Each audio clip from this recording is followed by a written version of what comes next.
around tonight? Let me hear you say, oh yeah. There we go. Now understand that these are tumultuous times. And so I want this next selection to be healing for our souls, all right? This is my wish for the world. That peace would find its way to every boy and girl. This is the time for harmony. Let love be the song that everybody sings. Fill the air with joyful noise. Ring the bells and raise your voice. Let there be peace on earth. Let there be peace on earth. Lift your light and let it shine. Shine, shine, shine. Let every voice be heard. Let there be peace on earth. I hear the sweetest sound, the sound of hope to come. Together we could bring goodwill to everyone. Let it start with you. Let it start with me. Let every nation rise and sing this melody. Fill the air with joyful noise. Ring the bells and raise your voice. Let there be peace on earth. Let there be peace, yeah. Lift your light and let it shine. Shine, shine. Let every voice be heard. Let there be peace on earth. Oh, oh, oh. Good evening, everyone. It is truly a great honor for us to be here with you to serve as Mistress and Master of Ceremonies for the 30th Annual Mayor's Arts Awards, the most prestigious honors conferred by the City of Artists, teachers, nonprofit organizations, and patrons of the arts. We're so delighted to have you here tonight with us in one of DC's artistic and cultural landmarks, the historic Lincoln Theater. Look at it, it's great. So beautiful. And on the 30th anniversary of this celebration, we come together in this historic theater to recognize the leading voices for arts and the humanities. It's these voices that creatively use the power of art and the power of the humanities to engage community for the social good. And we start locally. Everything starts locally, but then it ripples out regionally, nationally, and internationally. Now, are you guys ready to get the show started? Presenting the Mayor's Arts Award for Innovation in the Arts is an award-winning band that has been pushing the boundaries of music through a unique mix of funk, jazz, soul, and rock to create a sound all their own. We know who it is. Please welcome one of the most innovative and sought-after music groups from the nation's capital, right here, DC. Please welcome Black Alley.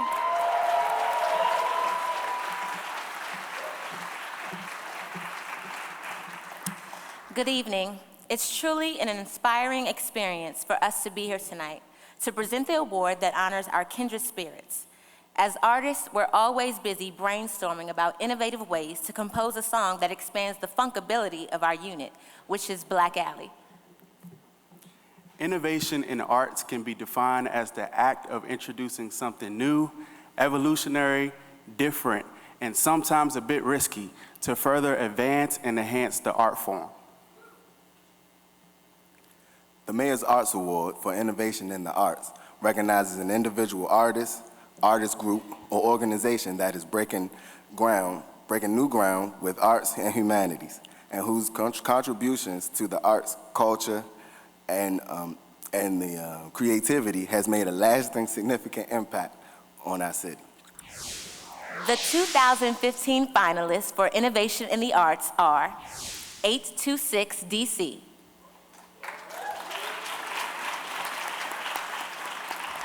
Southeast Boy Productions, The Embassy Series, and Washington Performing Arts. And the Mayor's Arts Award for Innovation in the Art goes to Southeast Boy Productions.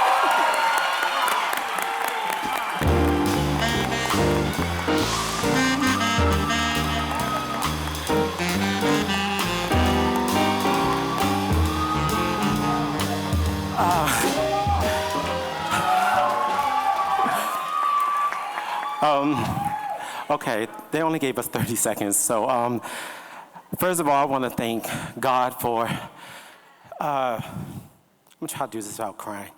I'm gonna thank God for blessing me daily growing up in Southeast DC and Anacostia. I want to thank all of my teachers who recognized something in me in elementary school that I did not recognize in myself.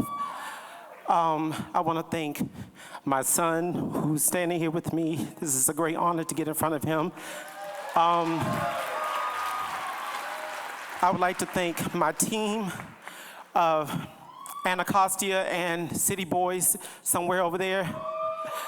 My family, my cousin Shirley, and last but not least, I'm gonna try to do this. Hold it. We got time.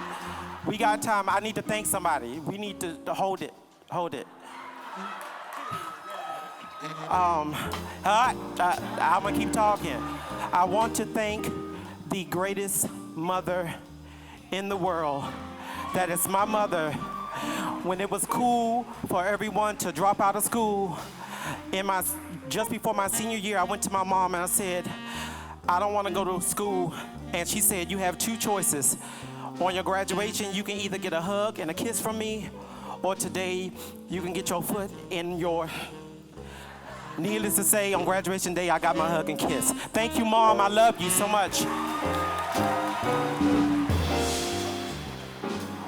We cannot understate the value of the arts and humanities have in our city in contributing to our economic growth, improving the quality of life, and helping to create pathways to the middle class for all our residents.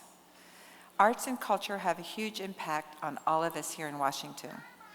And so it is a great honor for us tonight to present a new award, the Mayor's Arts Award for Impact on Culture and Humanities, to the Artistic Director of Arena Stage, Molly Smith.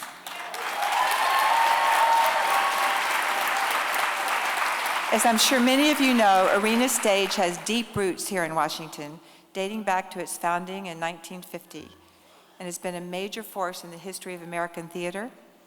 Arena was a pioneer in the regional theater movement, was the first regional theater to transfer production to Broadway, and was the second theater outside of New York to receive a Tony Award. Impressive, yes. Since becoming artistic director in 1998, Molly Smith has continued to push innovative boundaries and to grow Arena Stage into an organization that has had a profound impact on our city, the nation, and dare I say the world.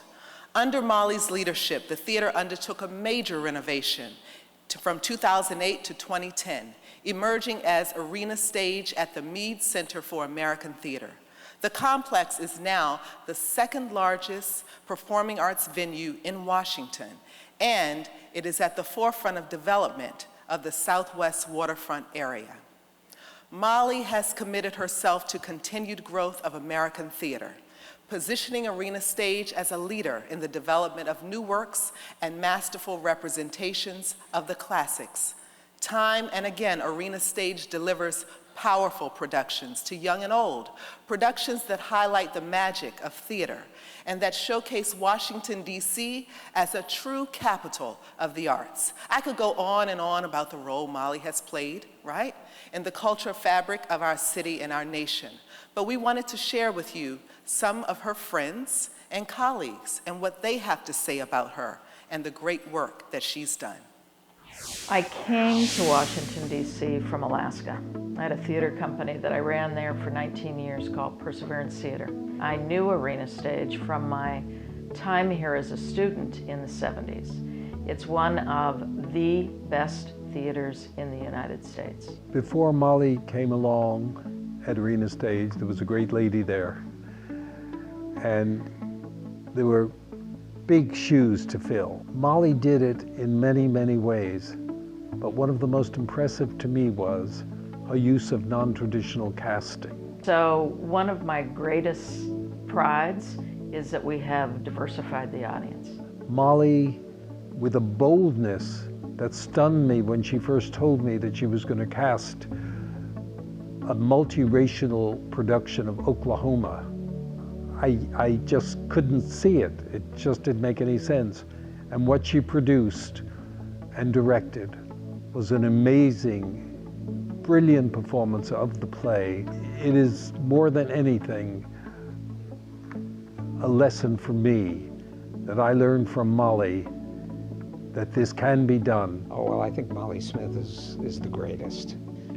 What she has done with Arena Theater, with the Arena Stage, the programming, the administration, the development, and the eye and ear for great theatrical production. I can have an idea or a vision, and there are people here who are brilliant craftspeople, great administrators, incredible artists that can make it happen.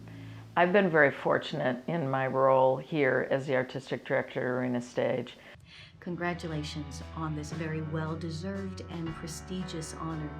As we say in Hawaii, ho'omai ka'i ana. And Molly, I thank you so very much for transforming my life through your mentorship. Molly, you are Molly the Great. You are a wonderful American, and we love you so much. Thank you for all you do for all Americans, and we congratulate you on this award. I'm proud to have worked with you. I'm proud of what we have accomplished together and what we're going to accomplish in the future, and I love you. She's an artist who really knows how to communicate with artists and tends to get the best out of them. And I think that's a huge gift. Is there anything we haven't done yet that I wanted to do? More. It's always more with me.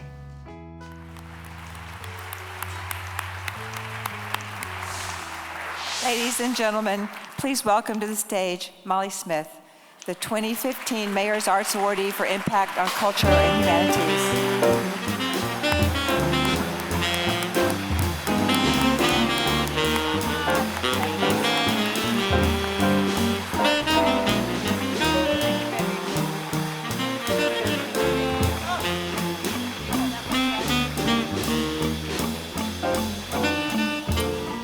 Thank you so much, Washington, D.C. Thank you. Thank you, Kay. Thank you, Lisa. Thank you to the entire Arts Council. And for me, this city is the juice that carries me forward. And to receive an award like this for impact, it's a dream of a lifetime. I just came from rehearsals for Oliver, which is going to be opening in about a week and a half. And 2/3 of the cast, DC residents.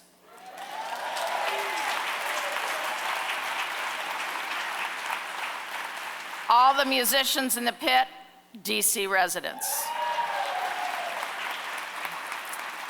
And we are doing our Oliver in 2015 London with a nod to the Victorian, which includes America in this time. So it's a reinterpretation of a classic. I want to thank my board, the staff, everybody in this room, Mayor Bowser. This is one of the great cities in the world, one of the great cities in the world. And the artists that we have here in Washington, D.C. rival anywhere. So let's go for it.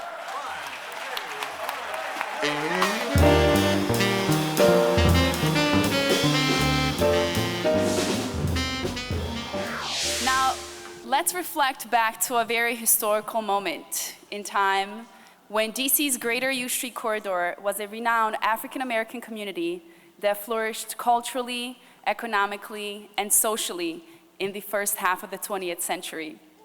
Anchored by the prestigious Howard University, this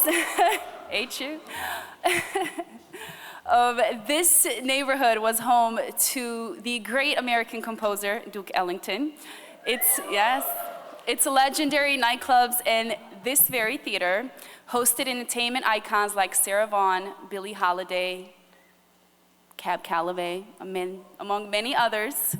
U Street, a significant corridor for African-American businesses, became such a famous urban culture center that one of its legendary entertainers deemed it the Black Broadway. on a specified route. My fellow servants of the American.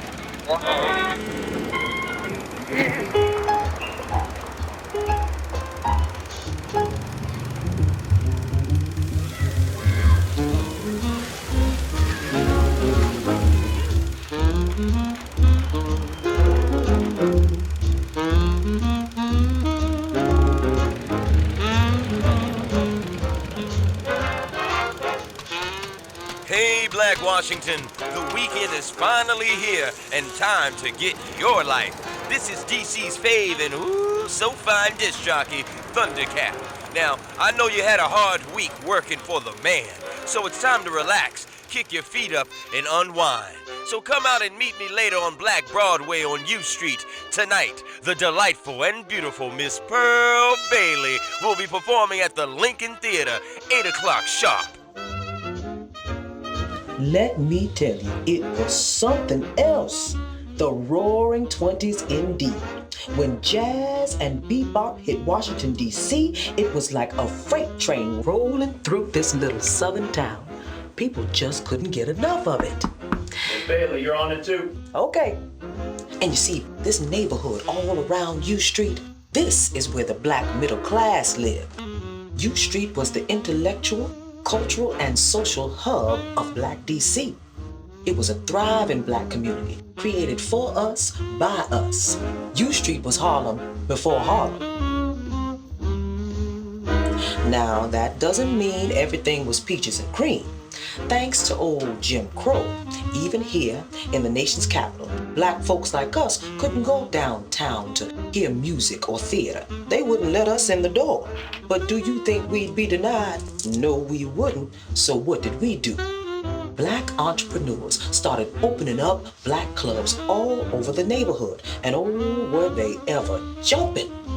The 1920s to 1950s were the greatest musical eras in Washington, D.C.'s history. And it all happened right here, on and about U Street. Some of the greatest performers, myself included, is where we cut our entertainment chops. We had, of course, the Howard Theater, and then there was the Jungle Inn. That's actually where I got my start. Then we had the Crystal Caverns, Republic Gardens, Club Ballet, and the Lincoln Theater with its beautiful Colonnade Ballroom. And you know who used to come to the Lincoln Colonnade? Franklin Delano Roosevelt. Yeah, FDR, baby, the 32nd president of this great US of A. How about that? The buzz and reputation of these establishments attracted audiences and talent from all over the globe. In addition to myself, some of the greatest performers jumped, jived, and wailed on U Street. Music icons like Ella Fitzgerald, Cab Calloway, Louis Armstrong, Billie Holiday, Jelly Roll Morton, Lionel Hampton, Sarah Vaughan, and the Duke. Duke Ellington, yeah, he grew up right over there on 13th, just 2 blocks down from you. What a man, jazz royalty, honey. And speaking of the men, oh my, did they dress it up. Fellas, if you even dared to come down here and not look your best, your friends would shame you back to your house until you came dressed in your Sunday best.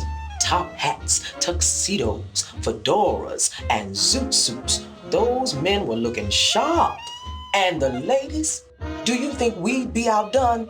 Child, please. Our hair, our dresses, our pearls, our mink wraps, our shoes. It was like nothing you'd ever seen before in this little old neighborhood.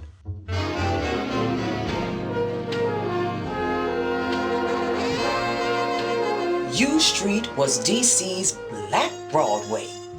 That's what I called it, Black Broadway. And the name stuck. Easy Street, I'd love to live on Easy Street. Nobody works on Easy Street.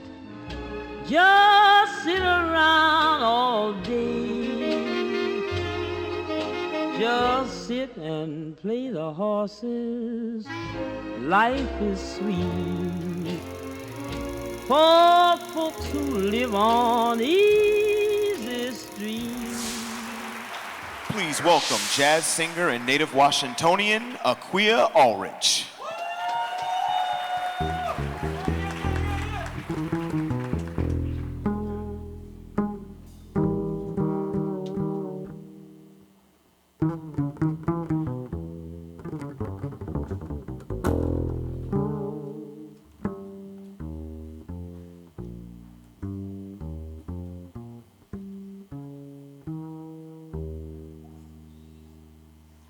I love you, Porgy. Don't let him take me. Don't let him handle me and drive me mad. If you can keep me, I want to stay here with you forever. And I'd be glad.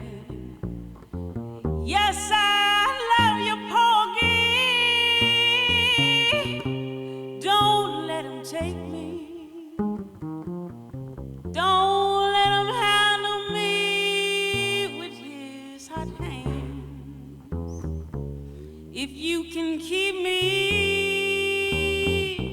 I want to stay here with you forever.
I've been a big patron of the arts, and it all began long ago, not surprisingly, with Kay Kendall. She introduced me to the Washington Ballet when it was just being run by Septime Weber, and they were changing the ballet, needed new, I always used to refer to them as uniforms, but I was corrected, they're new costumes. So, and the District of Columbia government got behind that, and it was the first of many efforts of the District of Columbia government to support the arts. We were coming out of a difficult time in the city's history when we didn't have a lot of money, and then the city began turning around. And we began by supporting things like the Shakespeare Theater, the Harmon Center. It's a little known fact that the District of Columbia government is the largest donor to the Harmon Center of $20 million. And that's one of the reasons, along with Sidney Harmon, that that building was able to get built. So that's a great contribution. One of our largest, though, donations was to an awardees venue just before myself here, and that was to Arena Stage. And during the Tony Williams administration, the District of Columbia contributed $25 million to the new Arena Stage that we have down on the Southwest waterfront. Another enormous achievement. But it wasn't always just the big venues. It was Studio Theater, it was Woolly Mammoth, and it goes on and on. The number of venues that the District of Columbia government has supported over the years, because it's my belief and the belief of our government that the arts are critical to the future of a city. We can do all we can in promoting business and making downtown better, et cetera, but I always say the arts are what adds the color to an otherwise black and white canvas. So again, thank you all for really doing what you do. So I'm here tonight to present an award and year after year, committed individuals and groups who share a common vision, mission, and goal of service work. They work tirelessly behind the scenes to make sure that the District of Columbia's arts community is flourishing.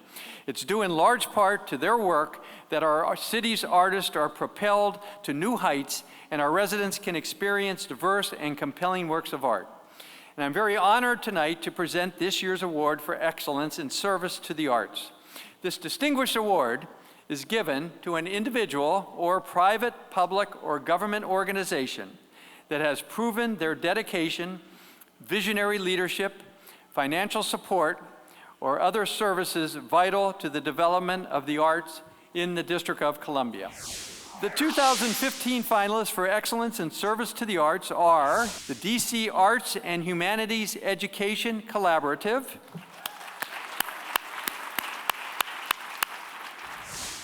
Bloom Bars,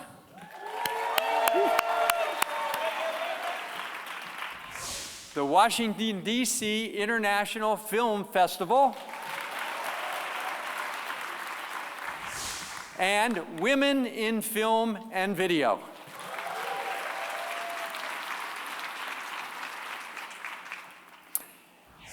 And the Mayor's Arts Award for Excellence in Service to the Arts goes to Women in Film and Video.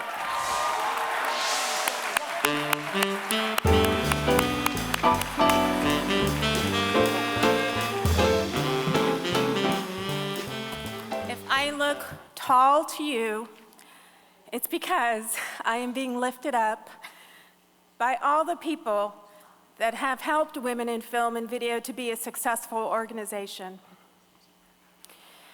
Women in Film and Video relies on our executive director, the amazing Melissa Houghton, members and all volunteer board to make programming available to this vibrant, creative media community. And we're excited to be working more with narrative filmmakers who join our documentary filmmakers that put DC on the map for nonfiction media production. Thank you, DC Commission on the Arts, the Honorable Mayor Bowser, Office of Cable Television, Film, Music and Entertainment, Motion Picture and Television Development, Interface Media Group, Media Central, Henninger Media Services, Virginia Film Office, Maryland Film Office, Perform Media, and Gemstar Foundation, and my son, who puts up with me when I come home very late from working with Women in Film.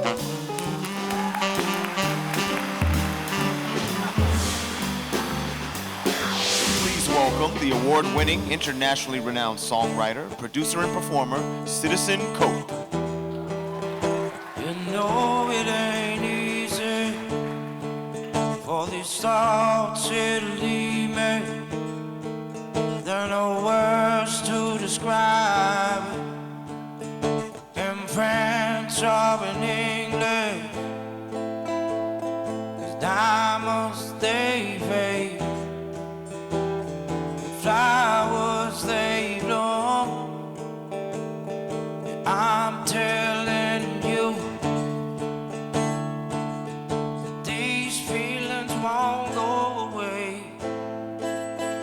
They've been knocking me sideways.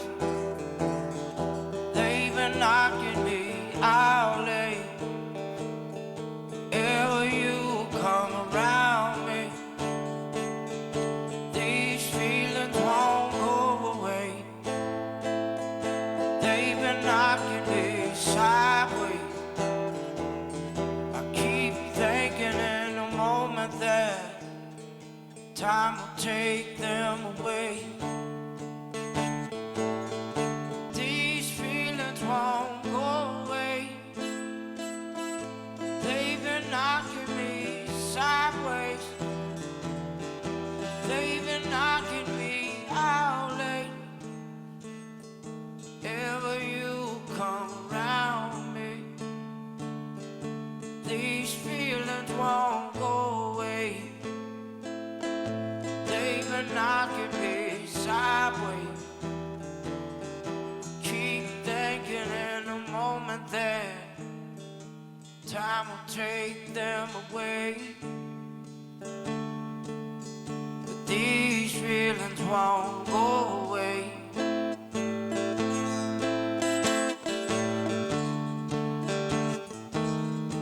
These feelings won't go away.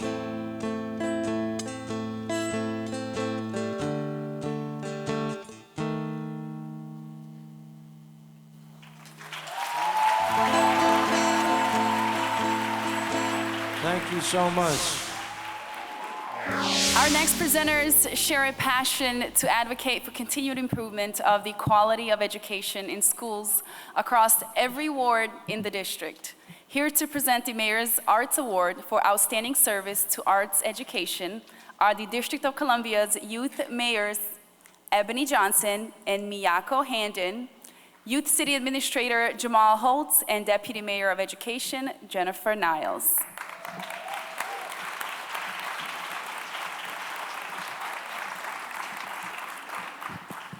Good evening, everyone. It is a pleasure to be here, not only with the current leadership of the city, but clearly the future leadership of the city.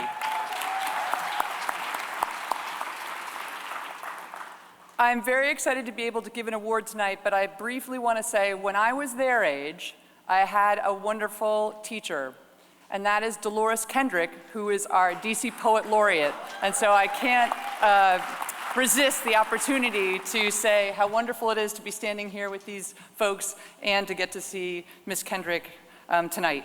So the Mayor's Arts Award for Outstanding Contribution for Arts Education is given to an individual or organization that has promoted imaginative learning environments that include hands-on, creative arts-based educational and instructional practices. Arts education can enlighten and empower communities through a variety of approaches. In addition to youth, arts education can target an array of other populations to implement lesson plans in new and exciting ways. It's truly rewarding for us to recognize those who are contributing to the advancements of art and education by supplying creative approaches to the process of learning, teaching, and learning. And the 2015 finalists for Outstanding Contribution to Arts and Education are Inner City, Inner Child, the Lab School of Washington, Washington Performing Arts, and the Young Playwrights Theater.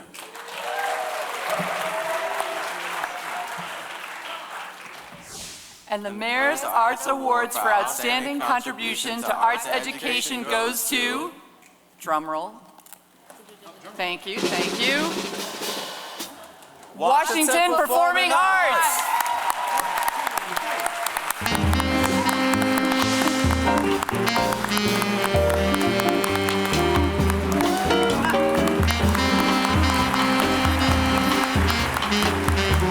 Oh my goodness, I'm Jenny Bilfield, President of Washington Performing Arts, Michelle Hoffman, the Director of Education. Thank you. Oh my goodness, this is a huge honor, and I really have to acknowledge the remarkable vision of Patrick Hayes, the founder of Washington Performing Arts. Yes, you know this remarkable man who intoned the words, "Everyone in, nobody out." That has defined the organization for all of its 50 years and really casts a vision for the future. And of course, none of this would be possible without the tremendous partners that we have in our community.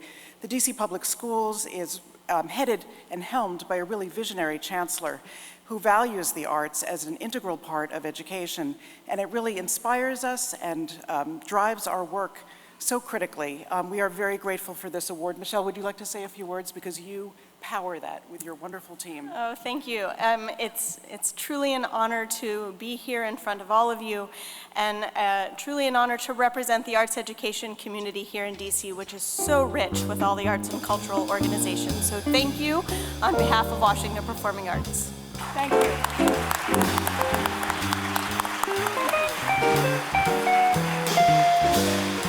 Pioneering a new dimension of performing arts in motion that blends Asian heritage and Eastern philosophy. Please welcome Gen Dance Company.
Good evening, everyone.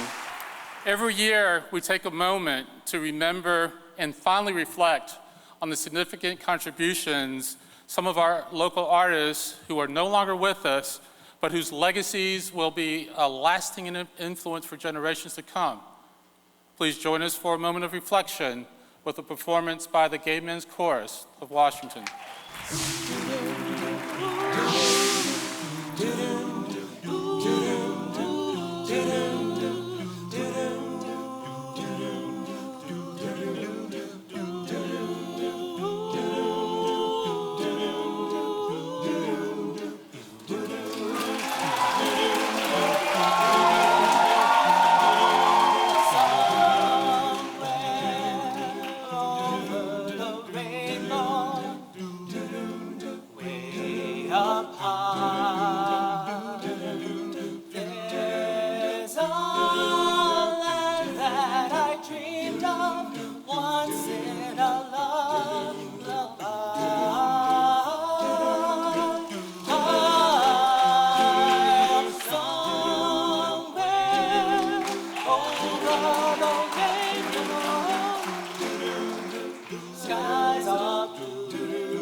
Someday I'll wish upon a star and wake up where the clouds are far behind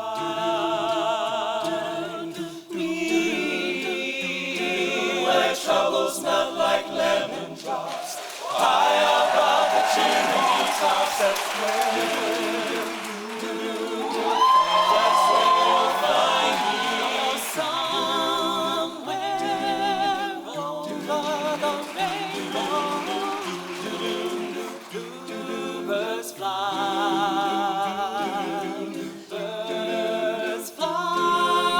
over the rainbow. Why then, oh why can't I?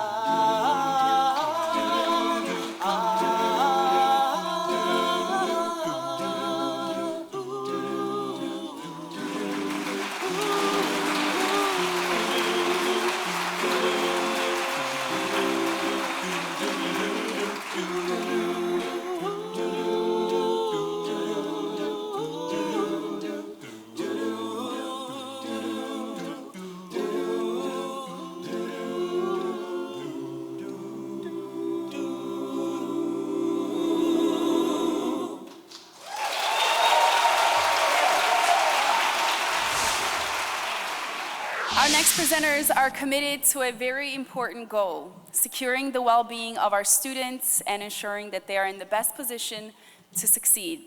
Central to that goal is education, and under the guidance of Chancellor Kaya Henderson, DC Public Schools have become the fastest improving urban school district in the country.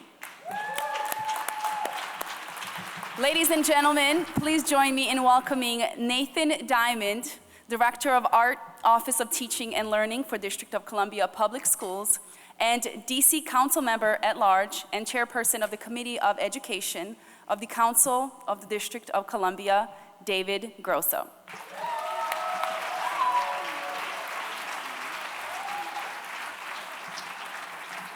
Good evening, everybody, and Mayor Bowser, congratulations on a beautiful evening. Thank you so much. As the chair of the Committee on Education of the Council, I can truly say that the arts and arts education is good for our kids and good for our city. It is little wonder that students who study in the arts and humanities go on to have successful careers in fields where creativity, cultural literacy, and communication skills are not merely an asset, but a necessity. Arts education helps us strengthen our students' ability to imagine their future selves in any career, not just the arts. The Mayor's Arts Awards for Excellence in Arts Teaching acknowledges outstanding, full-time teachers who demonstrate innovation, collaboration, leadership, and the ability to engage and motivate students to achieve. All of our finalists tonight are making a phenomenal difference in our city's schools, and we commend them. So the 2015 finalists for Excellent in Arts Teaching are Lauren Bomba from Maury Elementary School, Carmen Jenkins Frazier from School Without Walls, and Terry Vanita Thomas from Seton Elementary School. And the Mayor's Arts Award for Excellence in Arts Teaching goes to Terry Vanita Thomas.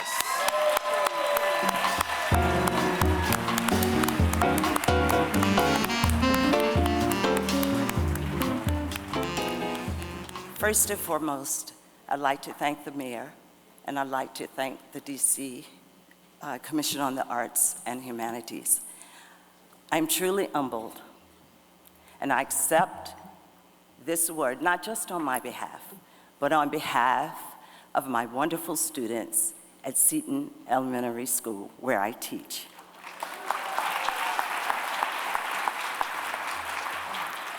I accept it on behalf of my outstanding principal, Ms. Kim Jackson, my wonderful colleagues, and the art educators of the District of Columbia Public Schools who work tirelessly each and every day to ensure that our students, our children, have a well-balanced and quality education, an education that they need and an education that they so deserve.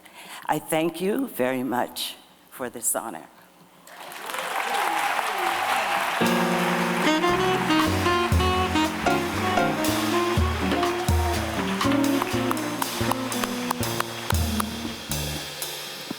Arts teachers, they're truly to be celebrated. They bring creative possibilities, innovative and dimensional ideas, and new learning approaches to their students and to us. But we also need to honor our children's first teachers, those who raise them at home. We appreciate their unwavering perseverance and guidance, the parents and the guardians of students in the DC public school system. Let's give a round of applause for those who do the first education.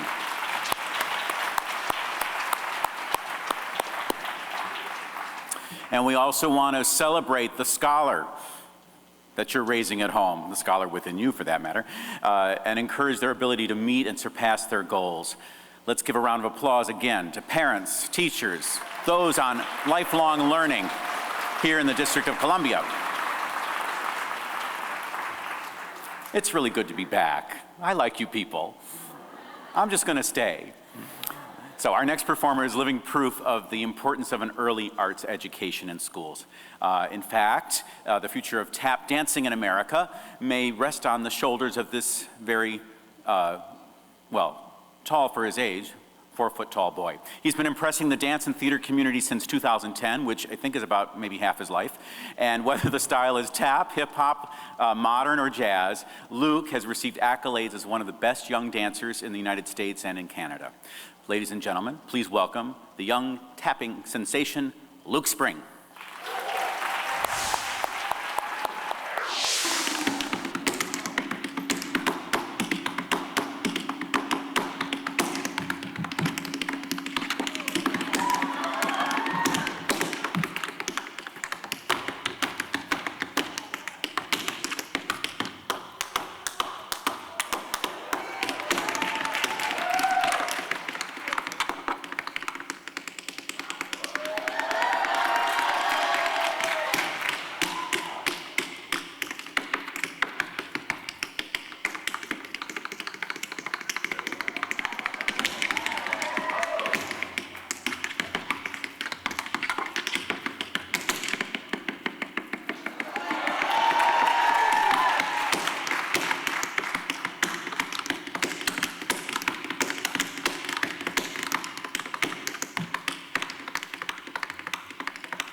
present the award for Outstanding Emerging Artist is an R&B singer, radio personality, and cast member of WeTV's hit show, Braxton Family Values.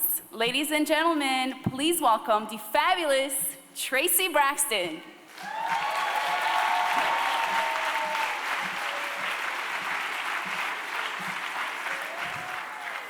Although music is a huge part of Braxton history, this award is near and dear to me because of my own personal emergence of the entertainment industry. I am humbled by the work it takes to establish oneself as an individual artist, and I am proud of the success I have been able to achieve. So it's an extra special honor for me to present this year's Outstanding Emerging Artist Award. Jay Coleman,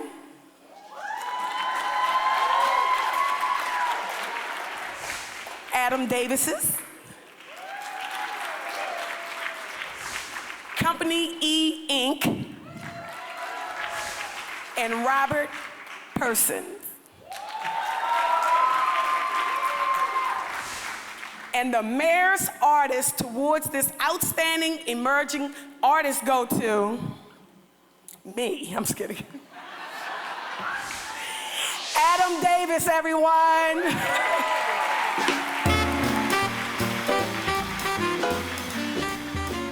Thank you. And my work is really a solitary process, so it is an incredible honor to be here amongst so many other fantastic artists, performing artists as well. And I really want to thank you for that. I also want to thank the Mayor's Office and, of course, DC Commission of Arts and Humanities. And I couldn't do anything I do without really close friends and family who have supported me so much. So really heartfelt thanks to them as well. And yeah, thank you.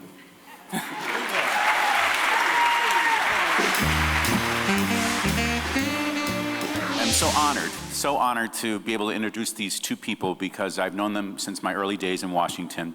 Ladies and gentlemen, welcome to the stage, arts community stewards and civil servants, Bill and Dorothy McSweeney.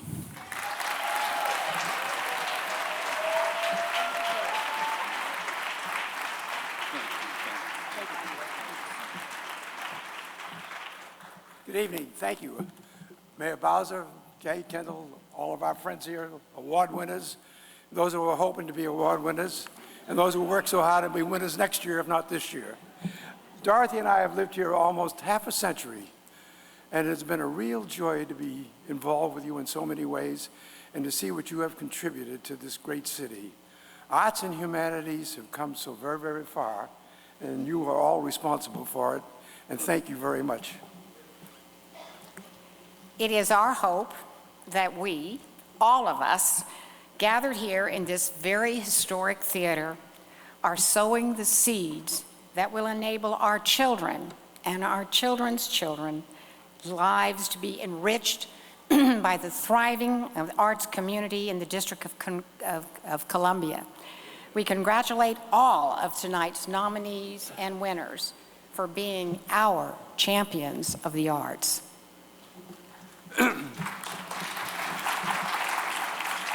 Tonight's special recognition goes to a very admired old friend, a native of Washington who's played a vital role in poetry and literature. Indeed, her whole wonderful life has been a poem to humanity. Dorothy and I have treasured many of her works, not least one line in a recent poem that she wrote called The Smallest Moment, where she says, "When the heart sighs, the sun rises." Her teaching of the arts spans more than 50 years, beginning with the DC public school system and going on to aid in the founding of the School Without Walls. She was appointed as the Poet Laureate of the District of Columbia by Mayor Anthony Williams, making her only the second person to hold that title. With 4 award-winning publications to her credit and another book on the way, Rainbow on Fire, Dolores has been our rainbow, and she is firing us all up. It is little wonder that she has been named one of the top 10 American poets writing today. Her inspiring life and poetic contribution to local and national publications have earned her numerous honors, and tonight we are going to bestow another one on her. I like the expression fall in love with poetry. It's very interesting in the idea of one falling. I always like that expression, falling in love, because it has an interesting side to it. How does one fall? To fall is to hurt. So when we use the expression, I always look at that whole thing. People walk around the city, see a poem in front of a metro station or down by the Martin Luther King Library, and say, "Oh, Dolores Kendrick, who's that?" You know, and that's where it begins. I didn't get into poetry. When I was 7 years old, I was writing. I was writing short stories and whatnot. But when I got to high school, my English teacher, Dunbar High, said to me, "You have your prose is too flowery. You have to get the fat off of it." So I thought, well, she gave me an A over C on that paper, and the C was because of the heavy prose. And I thought the only way to do that is to write a poem. Dolores Kendrick has not been lost to African American literature and culture. And I say that because she emerged as a poet in the early 60s before what we call the Black Arts Movement. So if I was to go and talk to some young people and say Nikki Giovanni, Sonia Sanchez, Amir Baraka, they know those names, okay? But before those, people received a certain prominence, Dolores Kendrick was out there. Her first book was published over in England. What I really love about Dolores is that she knows she should be included in those conversations, and she puts herself there. And that kind of confidence is just, that's immeasurable. What she's done is amazing, as a poet laureate. But I keep in mind that she had a reputation up in New Hampshire. I think people up in New Hampshire probably would have made her poet laureate before we did, because she was an institution at Philip Exeter Academy. She was introducing poetry classes there back in, I think, 1965. So she had a reputation. I never wanted to be a celebrity. I think it's more important that I am who I am and I write what I write.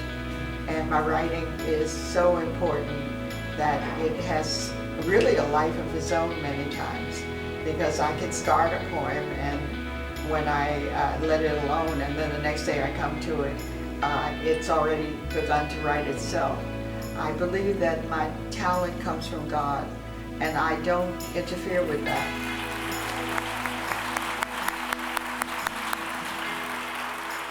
Ladies and gentlemen, please welcome to the stage the 2015 Mayor's Arts Awardee for special recognition, the Poet Laureate of the Washington, D.C., Dolores Kendrick.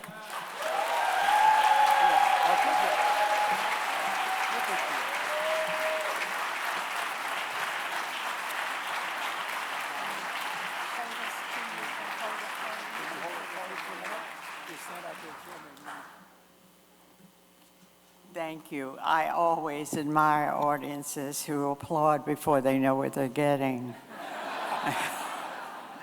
I was told that when I was getting this award, I'm overwhelmed because they do things like this for you after you die.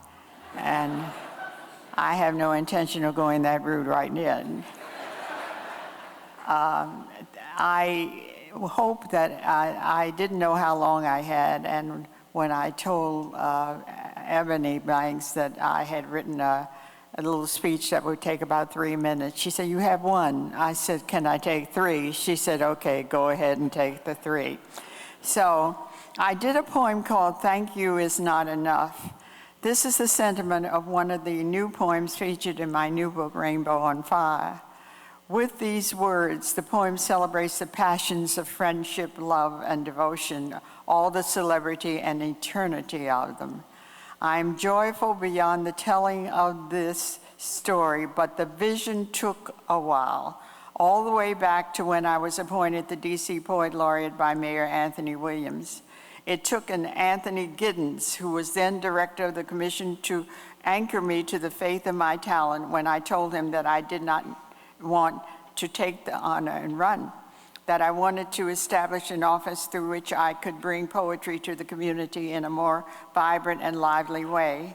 He found me a small office on the 8th Street Northwest and summoned me to go to it. He left me to my vision without interruption, telling our constituents she hit the ground running.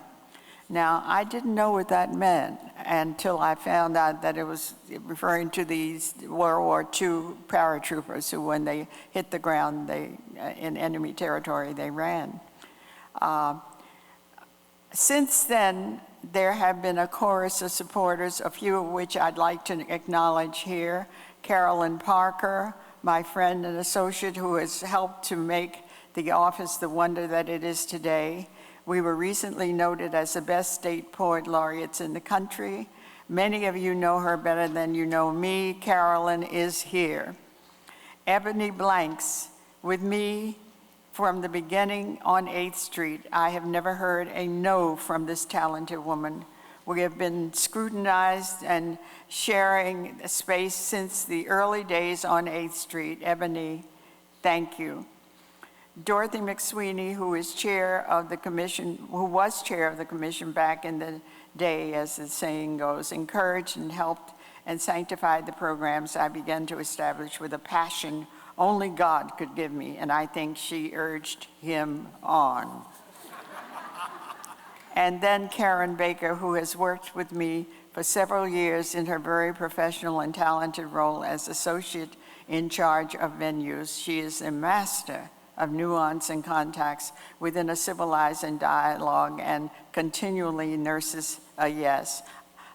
As I read this and write it, I realize that these are mainly women, and I say hallelujah for women who are still in the arts and who aren't afraid to take a chance. This is all to say that no good thing goes unnoticed, because our community programs thrive and have somehow taken on a life of their own, so that in the end I have much support from others, such as Ethelbert Miller, Zoma Wallace, and Lionel Thomas. My vision for this office has sustained itself, and because of the vision birthed in God, it cannot fail. I have over 500 letters from former students and others encouraging me to continue our community programs, to keep the creativity door open for all of us. The memories are large and authentic and will not be denied. God put the poet in me, and perfected it for many days, and for ourselves to that place we call the community. There are times when I know he is dancing upon the stars, yet it's hard to dance with the devil on your back. Don't be afraid, any of you who aspire to this amazing gift that is poetry. Finally, a hallelujah for my mother, who, when I suffered the blues over the troubles of publication, said to me, "You don't quit until I quit," and I don't quit. If any of you wish to journey in the universe of creativity we call authentic poetry, I advise you to put your soul on paper if you like, then go back and ask it questions. I'd like to tell a wee joke. Can I do that? Do I have time for a wee joke? Okay. This I tell to many of my audiences, and maybe if you've heard it, don't walk out, just listen to it again. I met James Baldwin in Paris back in the day, and that's been so long ago, before he died, and I was invited to stay with him in Aix-en-Provence. Now, when you went to, in Saint-Paul-de-Vence, when you went to visit Baldwin, he had an estate, and he gave you a cottage, and he had several others where people could come and visit. And I was in one of the cottages one day, and the phone rang, and Jimmy was in his cottage writing. So I asked who it was, and he said, "Sidney Poitier." Well, I lost my voice for a moment there. And he said, "Will you tell Jimmy that I'm in Cannes, and I have my 2 children, and I would love to come up and have dinner with him." So I rang Jimmy's phone and I said, Jimmy, guess who's coming to dinner? Thank you.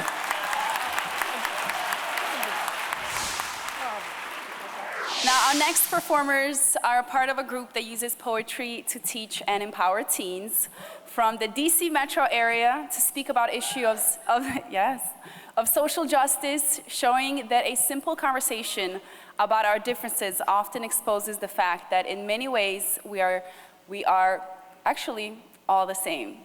Ladies and gentlemen, please welcome to the stage from Split This Rocks DC Youth Slam team, Hannah Halpern and Amina Ito. We're just a little too caught up in the way the world sees us, And the way my people see yours. and the way my people see yours, and the way our people see ourselves. 1996, a Jewish girl was born with the Shabbat candles glistening in her eyes. 1996, a Muslim girl was born with the adhan ringing in her ears. She only knew of her own of Juma, Kabbalat Shabbat, Nashis, Smirot, Allah, Adonai. She never noticed that Muslim girl holding the same needles and threads that she did. So in quilted generations from stitches and calloused palms of their past, like Friday prayers, religious songs, like God. We are both birthed from resilience, yet raised by assumption. This Jewish girl, Muslim girl, only heard dirty money, oppressive husbands, big-nosed banker, suspicious terrorists, gas chambers. go back home. But it's 2015, right? So all that's done. right? So why is it that every time a penny falls, I am assumed to be the one to pick it up, stealing from every man's pocket, and every time an airport security check line moves forward, I'm the one who gets pulled aside and patted down?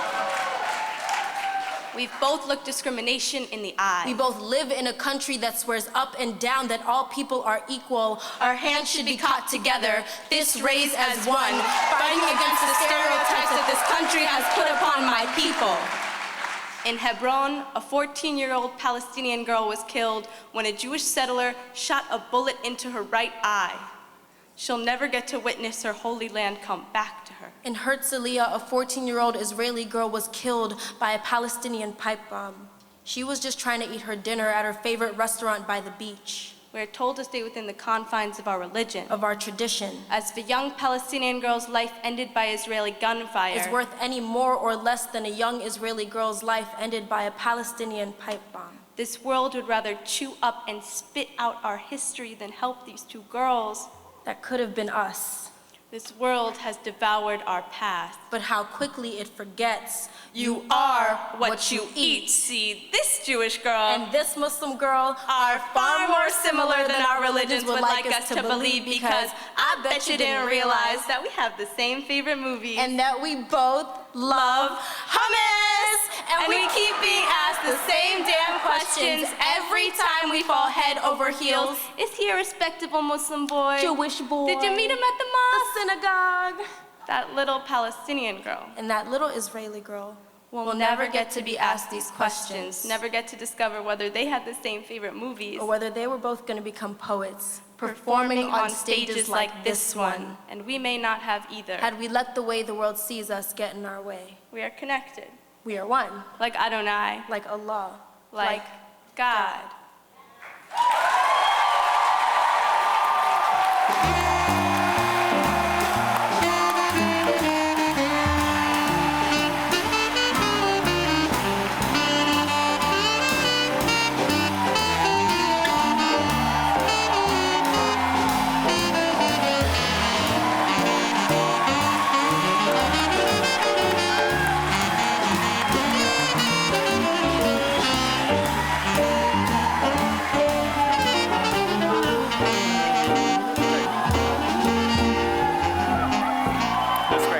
So I've asked them to stay with me because they're like good karma. I never want them to leave my side. Never leave me, ever. So, you guys are amazing, really amazing. Thank you. Next up, I want to touch you too. Oh, there we go. Next, let's please welcome Executive Director of Humanities, DC, Joy Ford, Austin, for a special presentation, which we have dubbed the humanitarian highlight. I guess that's what we're calling it. Come on to the stage, Joy Ford Austin, please. Here we go.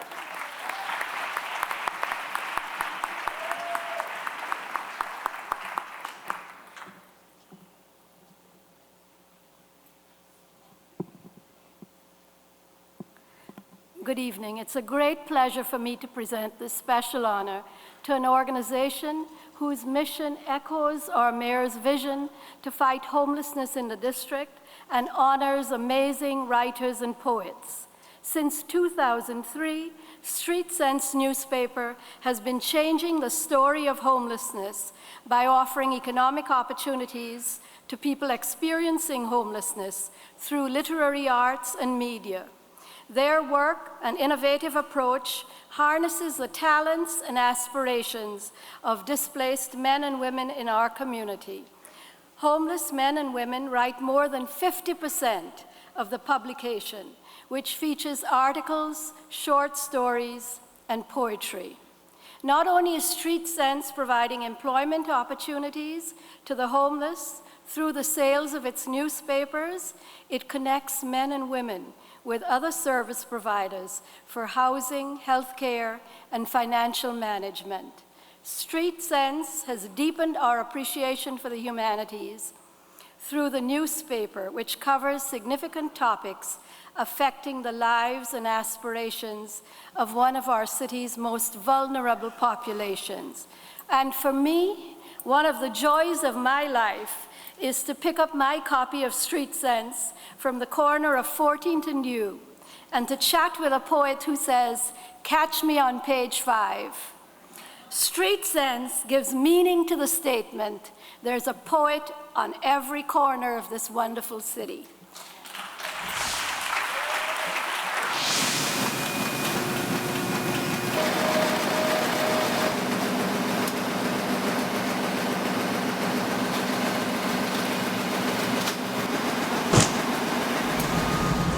Got it coming off?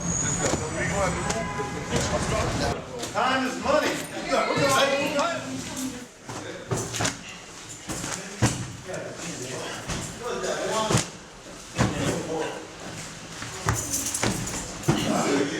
Have to keep throwing them. There you go. All right, Eric Thompson Day. In the Spotlight Brothers Hall. How many papers do I have? How many trade-ins? I got 10. All right, Eric, you got? I want something different in life. And what keep me focused a lot is selling papers.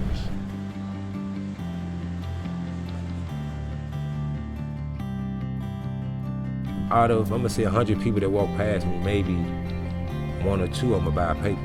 But a lot of them say, well, what you gonna do with the money? And I explain it to them. I pay 50 cents for the paper. I ask for a suggested donation of $2. I tell them we write a lot of articles in here ourselves, and the donation that you give me will help. All right, thank you. We're really proud of the fact that half the paper is produced by persons who themselves are either currently or have experienced homelessness. And you can't find that anywhere else. Hey guys. Hey, long time no see. Hi. How you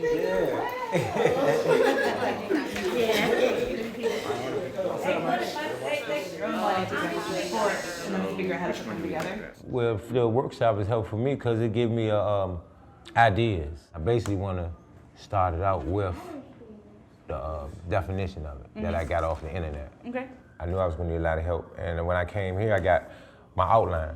Basically, I can write it myself, but I need ideas how to start it off. That's how the workshop helped me. Sort of a bigger explanation of Just why bring you it all think- together? Yeah, just why you think having a code of conduct is important. This is my outline. So now I take this home and follow this and write it on my own.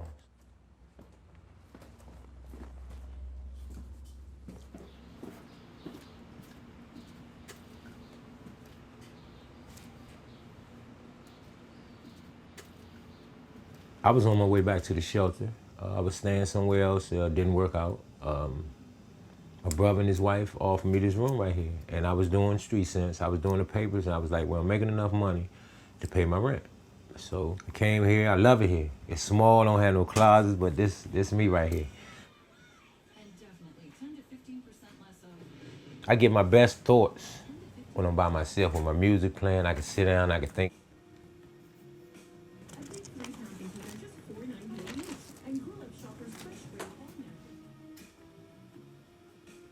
I'm the youngest of 8. I never knew my moms. My moms got murdered in 1968. Out of 8 brothers and sisters, it's only 4 of us left. So I was raised by my father all the way up till I was 9, and he passed in 1976. And that's when my sister took me in. That's when my life changed, and I'm being honest. So I really had no guidance after that, and I had no structure, no discipline. And I wish I could do it all over again, for real. I wish that I could do a lot of things over. Brand new copy, Street Sense.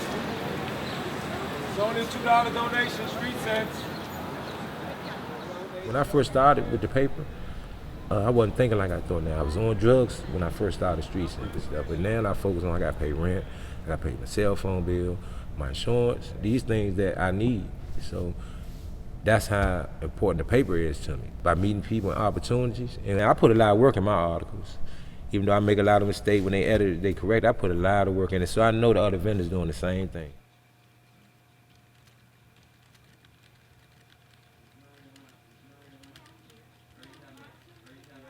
As writers, we all claim a certain identity by writing and putting our name on what we write, and that's true for me and for any of the vendors too. And in a way, it's even truer for them because in homelessness, you lose so much of yourself. You can really forget who you are, and the world kind of forgets who you are too.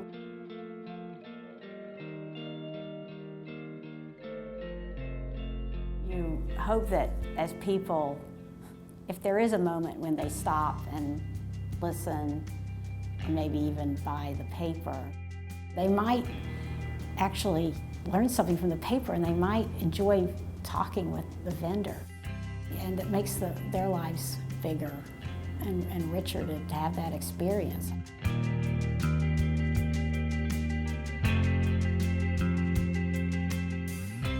Fortunately, I've had the pleasure of getting to know Eric and what he's been through. He's been dealt a really bad hand in life. He's told me about his upbringing, his childhood, and I can't even imagine. Personally, I'm adopted myself, and I know what it's like just to not have parents there supporting you. And, you know, there's just something that he and I built a connection around that, and I want to do anything I could to support this guy. Everybody deserves a chance, and not everyone is given the same opportunities as others, and I'm just glad I got to meet Eric. The work of ending homelessness is done that we see here by our vendors, but it's the relationship that they develop with the folks on the street who are buying the paper from them that really transforms them. Get to know what I'm trying to do. Get to know about the paper. If you only knew how much this paper helped me. This is my job.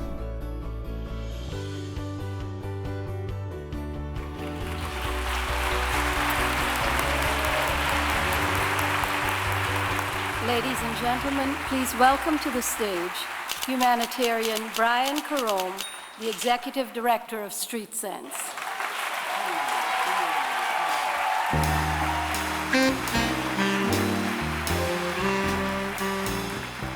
Good evening. Thank you, Mayor Bowser and the DC Commission. I am Brian Carome, Executive Director of Street Sense, and this is Margaret Chapman, the chair of our board. We're deeply honored by this recognition. At Street Sense, we understand the transformative power of storytelling. We understand how it transforms both teller and listener. Our vendors, courageous men and women, too many of whom live outside, with great courage, bring their stories forward.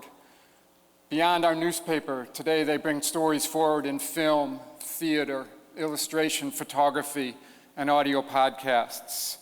Each time telling their story, we believe, brings this city closer to the day where we tire of the scourge of homelessness and remove it from our midst.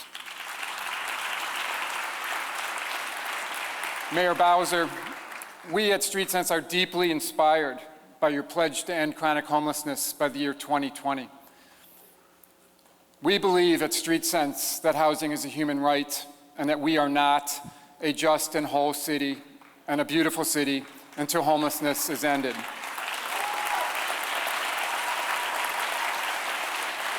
Along with my homeless colleagues, we stand beside you to do whatever it takes to make your pledge a reality. Thank you.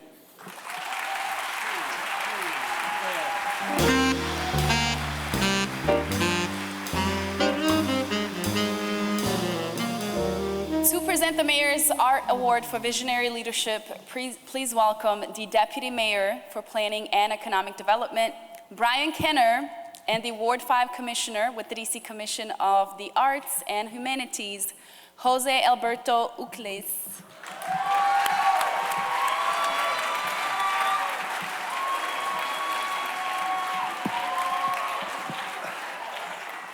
Brian, you look great. I'm glad to be here with you. You look much better, I'm not gonna lie. One thing that is important for all of us to know and acknowledge, that this is Mayor Bowser's first Arts Award celebration, and also our wonderful Chair Kay Kendall. And this celebration is for all of you, for the community, the wonderful, diverse artistic community we have in this town. And we thank you for all the work you do and that the commissioners do. And you guys really put it out tonight. Give yourselves a round of applause for looking so fantastic and joining the celebration. Once again, I think we know who is in the arts and who is in the government up here. Okay. As Deputy Mayor for Planning and Economic Development in the District of Columbia, I am charged with overseeing the district's real estate projects to ensure that our city remains economically competitive. The arts are an important part of our city's economy, and we at the Deputy Mayor's Office, thank you. We at the Deputy Mayor's Office work with the DC Commission on Arts and Humanities to further economic opportunity for our residents, businesses, and this includes our artists and arts organizations as well. This evening's honorees for visionary leadership have fostered that same charge with the revitalizations of Evermay, Halcyon House, and the newly acquired Corcoran School Fillmore building. These historic properties have been activated and repurposed to serve as community incubators in the arts and sciences. Visionary leaders are those who continually infuse new energy and creative ideas into their efforts in support of the arts community, as well as leading others by their example. Our next honorees are such leaders, and the beneficiaries of their fruits of their labor include not only grassroots or arts organizations or community groups, but also individual artists, social service agencies, and importantly, schools and education. Dr. Sachiko Kuno, the President and CEO, and Dr. Ryuji Ueno, the Honorary Chair of the S&R Foundation, established the organization in 2000. Its mission is grounded in the support of artists and scientists involved in the work for charitable, scientific, literary, or educational purposes. For the last 15 years, Dr. Kuno and Dr. Ueno have remained committed to that mission through the generous support of individual artists and community organizations with their annual awards programs, concerts, events, and partnerships. The S&R Foundation has partnered with more than 25 community organizations like the DC Jazz Festival, Washington Performing Arts, Sitar Arts Center, and the Boys and Girls Club of Washington to present arts programming to the community. There is no doubt that Dr. Kuno and Dr. Ueno are true visionary leaders.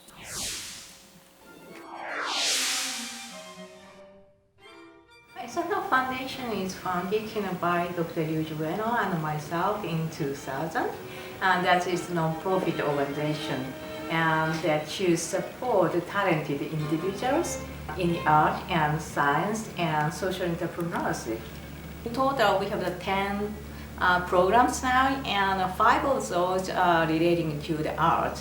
So that we had overtures concert series, a Washington Award, and then the Fillmore School program. So artists in residence program is very unique, and they can outreach to their younger students, and like through the collaboration with Duke Ellington School or Boys and Girls Clubs, and also the Washington D.C. the Youth Orchestra project. And so we are encouraging artists in residence to access the many students and the younger people to share the time and space, and so that we are hoping those Washington D.C. the students can access to our artists and award-winning and world-class artists, and to have more inspiration through this program. Program is going on pretty well, and also from a science point, we have a Ueno Award, and in collaboration with the American Physiological Society. So the Housing Incubator is the S&R Foundation, the program regarding social entrepreneurship. So that we have the artist program and scientist program and social entrepreneurship program. This Housing, another venue in Georgetown. Of course, DC is already the great city, but for the future, we would like to collaborate with the people here in Washington, D.C. and to seek new way and to create the better society and a better community.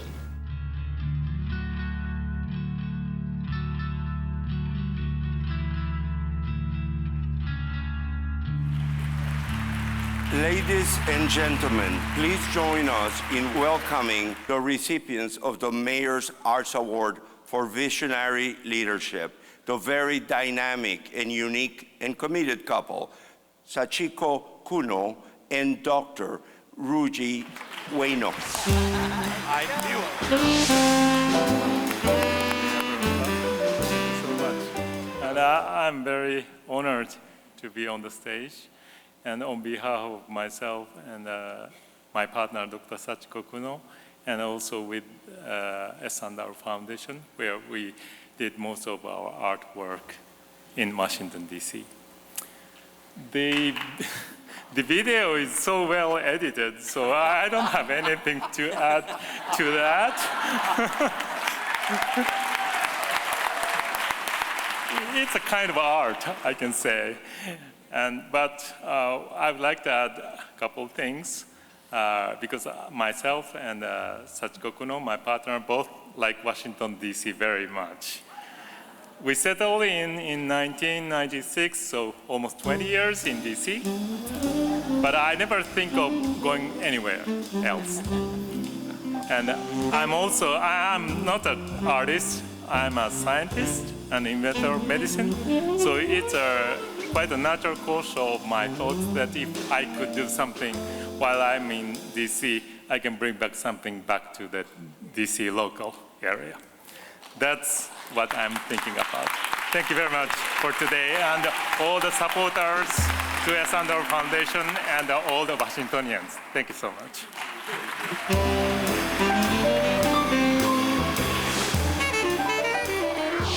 Great. Our next performance is from the internationally renowned Le Soleil's Dance Project. Lovely, lovely, lovely. And the dances are traditional highlights of African dance, specifically a style called gumboot. Gumboot was developed when the in the mines, in the South African miners, when mine authorities restricted drumming, so they used gumboot dance to communicate hidden messages between the workers. So the world is coming here to us in DC with Le Soleil's Dance Project.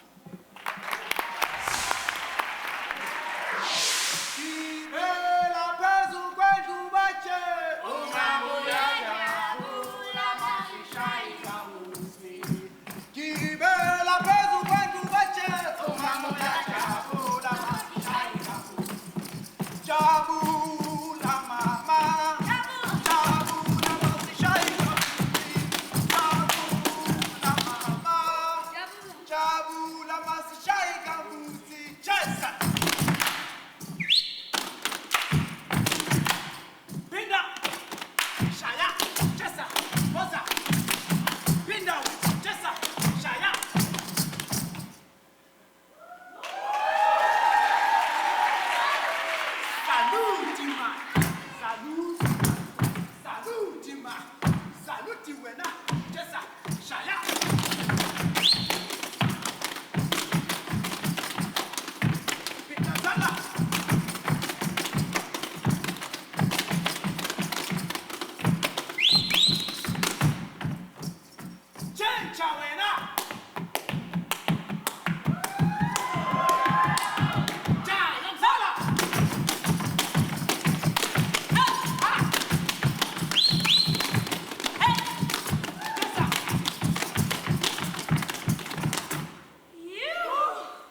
Good evening, everyone.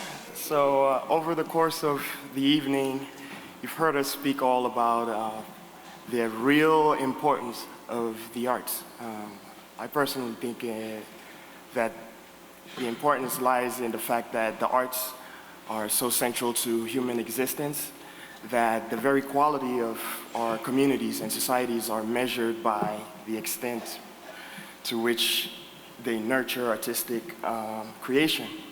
So I will go further and suggest that the arts are primarily means through which we civilize ourselves and the world in which we live.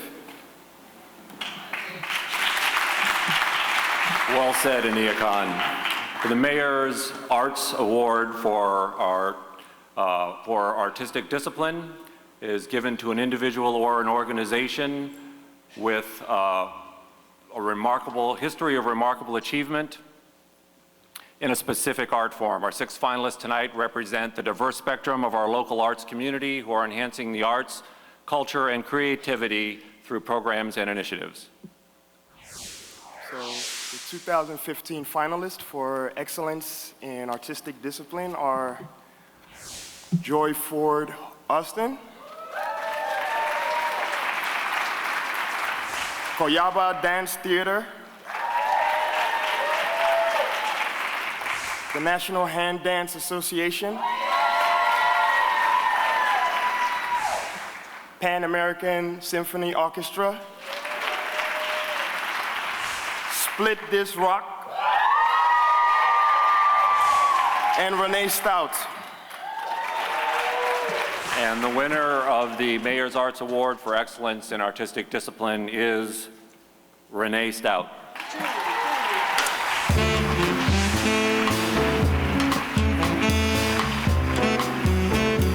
Goodness, I really appreciate this. There is so much talent in this city that should be recognized locally, nationally, and internationally. And 2015 marks 30 years of my living in this city. I was raised in Pittsburgh, Pennsylvania. I moved here in 1985, and I have to say that I could not have become the artist that I am without having lived in this city. There's no way I can do the things that I have done or I've accomplished without this city having a hand in shaping who I am as a human being and as an artist. And I'd like to thank all of my friends, family, and people who have always supported me since I've been here. So thank you very much for this. This is unbelievable.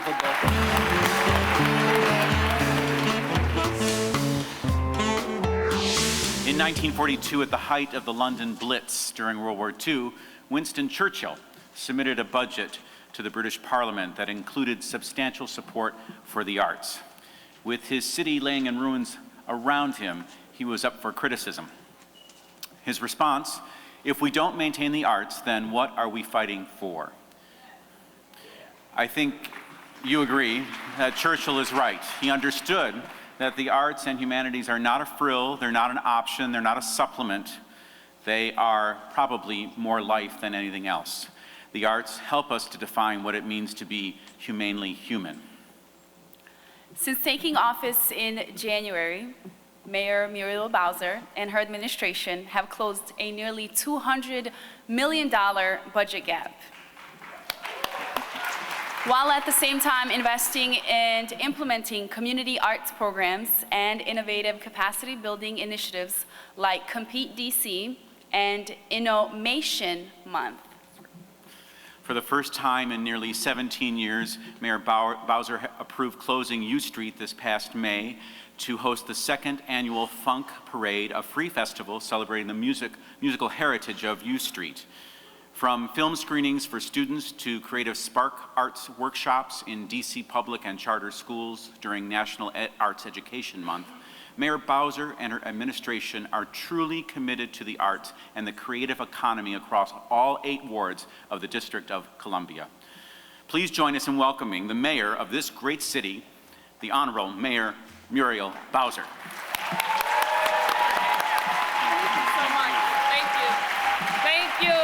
Thank you, everybody.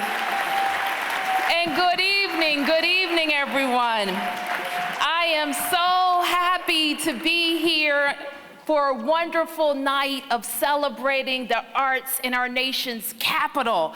And I'm always happy to be here in the beautiful, historic Lincoln Theater. I want to thank you all for joining us for this 30th anniversary of the Arts Awards. And I'm so proud to be mayor of my hometown, our nation's capital, and have the opportunity to celebrate with you the arts in the district.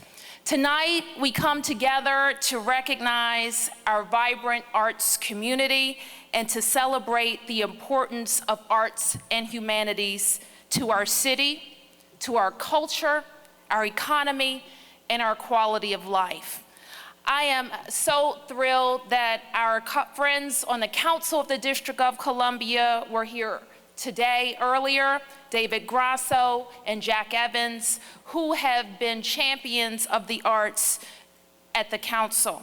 And I look forward to working with them and all of the council members to make the very necessary investments that we need in the arts and the humanities.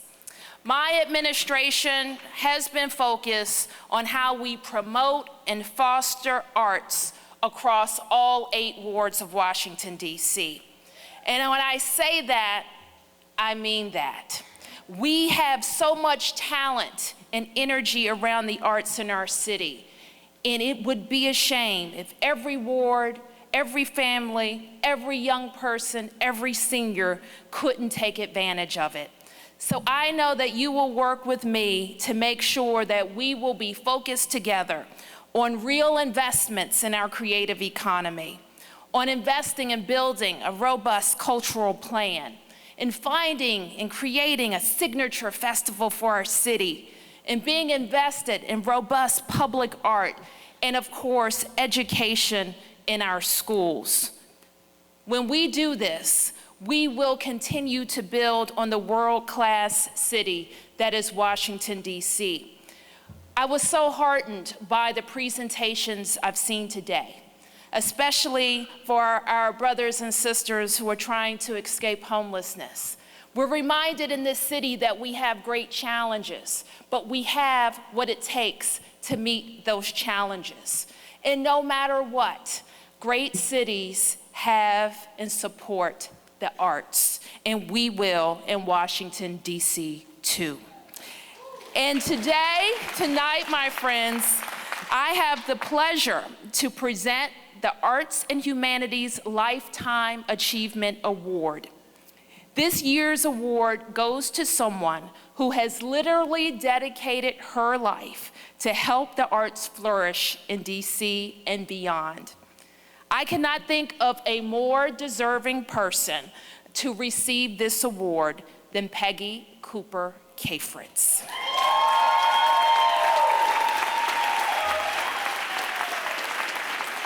Peggy is a fierce leader, and she has played a pivotal role in advancing art and education. She chaired the District of Columbia Board of Education, and she was on the executive committee of the DC Arts and Humanities Commission. She has served on the President's Committee on Arts and Humanities and has received the President's Medal for Outstanding Community Service. And Peggy has worked tirelessly to effect change within schools, ensuring that every child, regardless of background, can access the wonderful benefits of the arts. Her contributions to our community extend in many directions. She has fought to preserve our environment and has championed equal opportunity in education. She may be best known and most respected for this contribution to our city, and that is that she founded the Duke Ellington School of the Arts.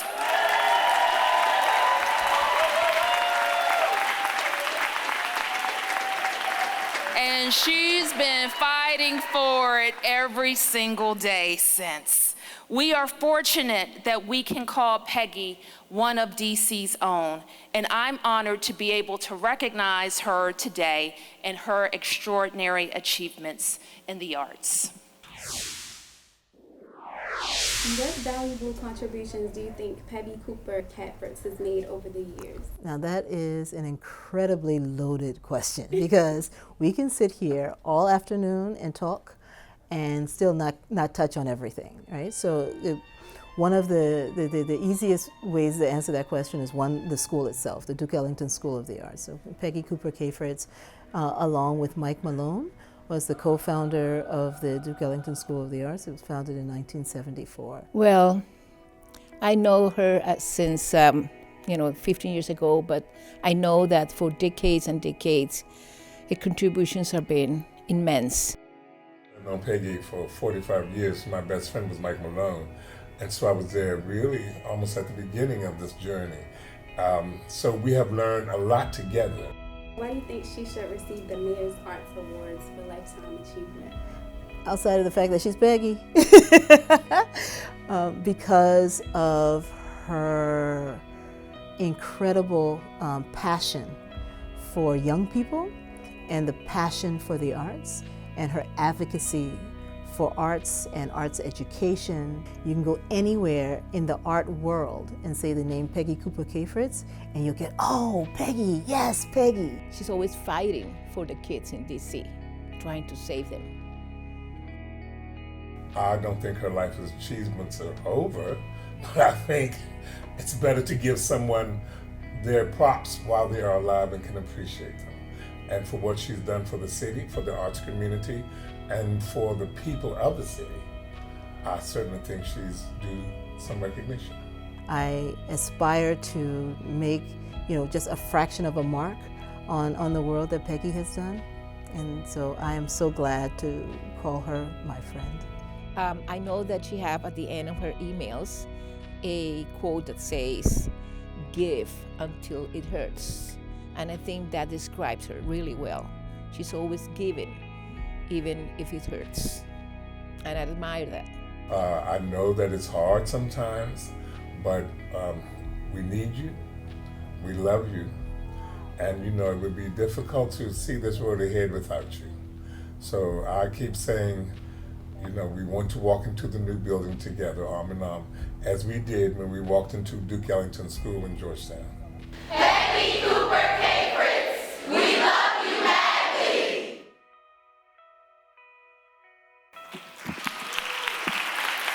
Ladies and gentlemen, please welcome to the stage my friend Peggy Cooper Catfritz.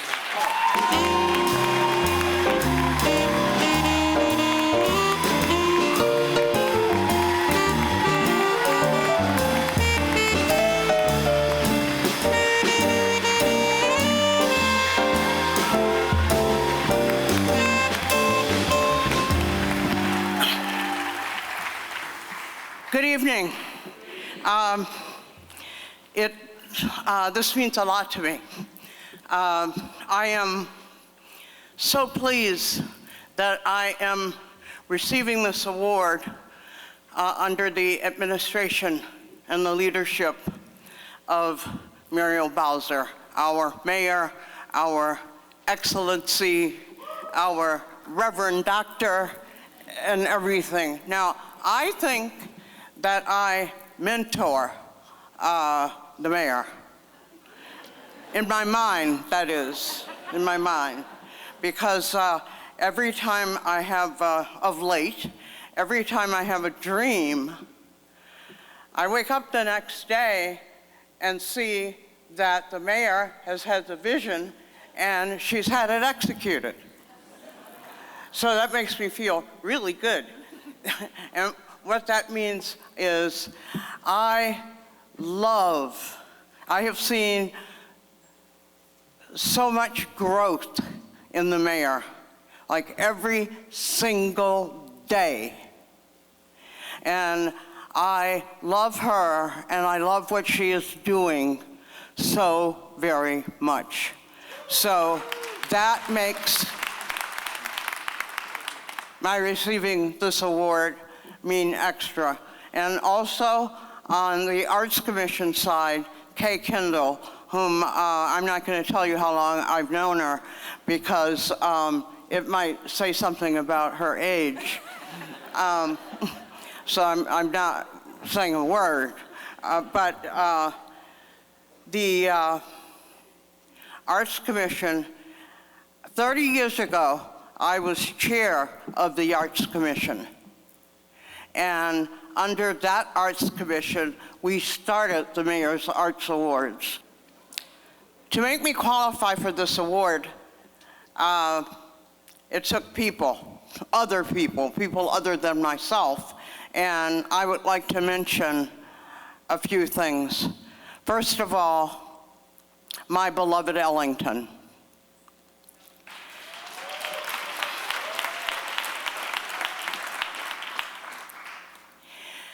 An institution that is trying to sustain itself will never become good unless it keeps changing.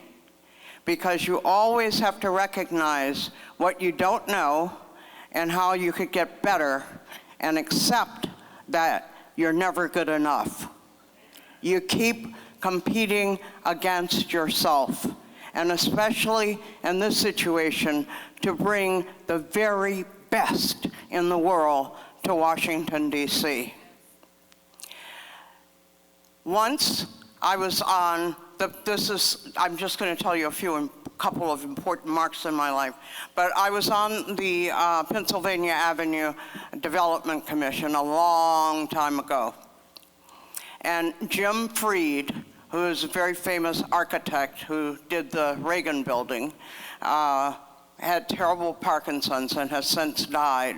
But he and I plotted to get Martin Puryear as the artist to do the art at the Reagan building. And if you go there and you look outside and you see a long, beautiful, healing piece of sculpture, that's Martin Puryear. He is an African American who was born here and who went to school here. And I thought that was, and he's an artist of mass proportion.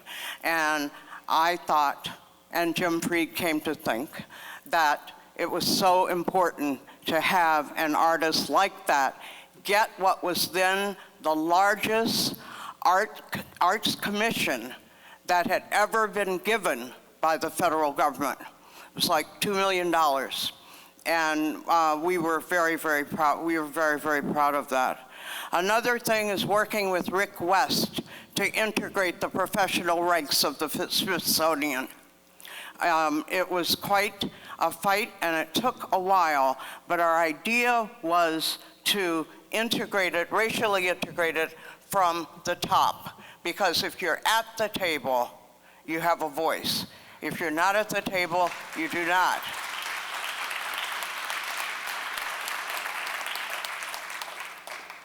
And Secretary Adams, who was the head of the Smithsonian then, ended up actually helping us.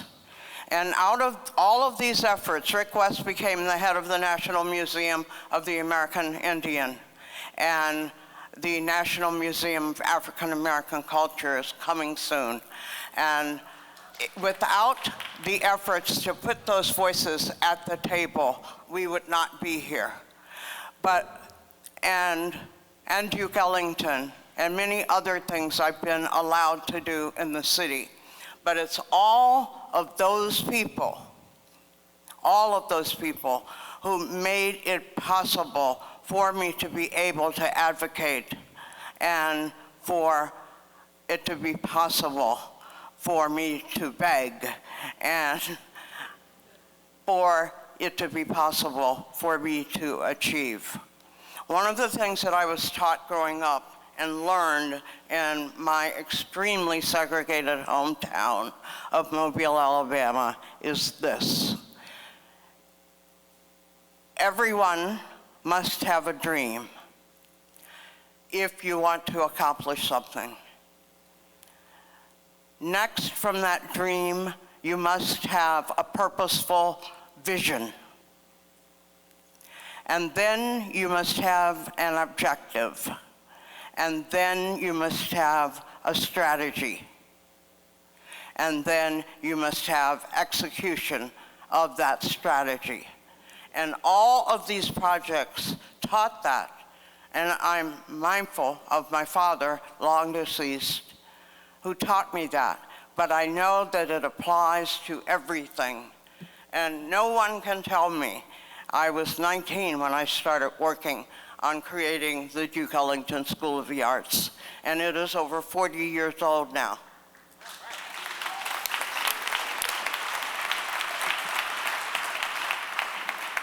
And no one can tell me that a person is too young to do something.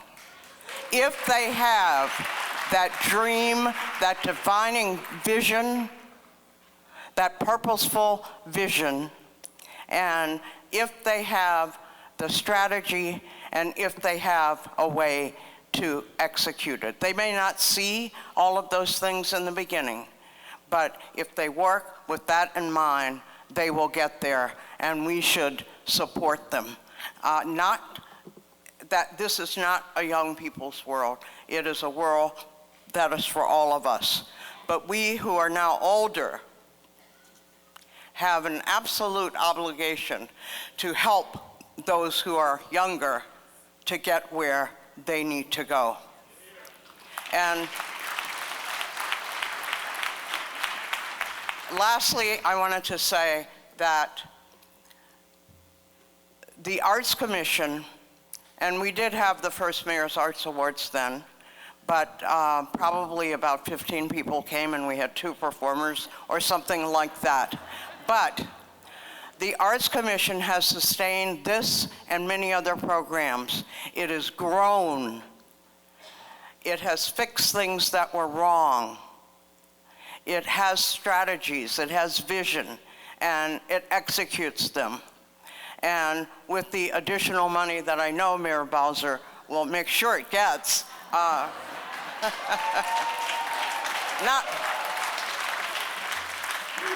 5 million to 25 million, it doesn't matter, because the people running the commission have shown over the years, but especially now, that they have the skill to make our Arts Commission internationally recognized. And so I am totally thankful to them. And you know what? I'll be around. I'm not going anywhere. Somebody, I think it was one of my kids, called this the Shortened Lifetime Achievement Award. But I would like to thank my older son who is here, Zachary Cooper Kafritz, and due to my pitiful social life, he brought me tonight, and I thank him for that. And my other kids, Arcely and Cooper. So I think, I know I've forgotten tons of people, but please forgive me, because I know they want to get me off the stage. I love you all. I think the District of Columbia is wondrous, and I'm committed to serving it until my last breath. Thank you.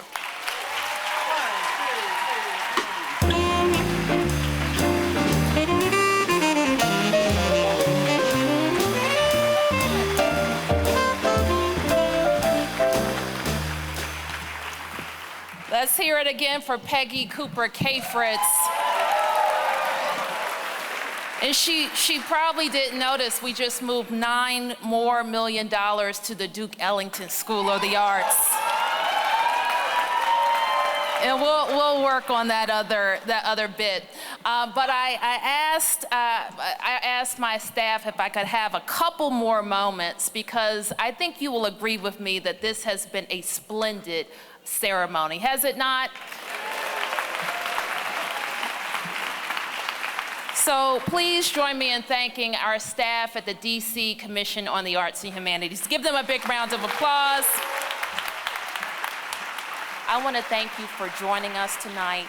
It has been a great first award ceremony for me as mayor. I look forward to next year, but more than that, I look forward to working with all of you on the investments that we need in the arts. Have a blessed night. So Peter and I obviously are very grateful to Mayor Muriel Bowser, of course, and the DC Commission on the Arts and Humanities for their invitation to be a part of this amazing event tonight. This really has given me a greater appreciation for the importance of the local arts community and the great artists and organizations right here in our nation's capital. So thank you so much. Washington, D.C. truly boasts an impressive community of artists, educators, and arts organizations working in every corner of the city. I've seen it for 20 years, and I'm so thankful to have been a part of this community. Let's toast each other for all the dedication and hard work and continued growth and success. Keep evolving. That's right. On behalf of Mayor Muriel Bowser and the DC Commission on the Arts and Humanities, thank you for coming, and we look forward to seeing you guys next year. Now here to close out the evening and escort us from the theater. It's so exciting. Please give it up for the DuPont Brass Band and the 30th Mayor's Arts Awards Second Line Parade.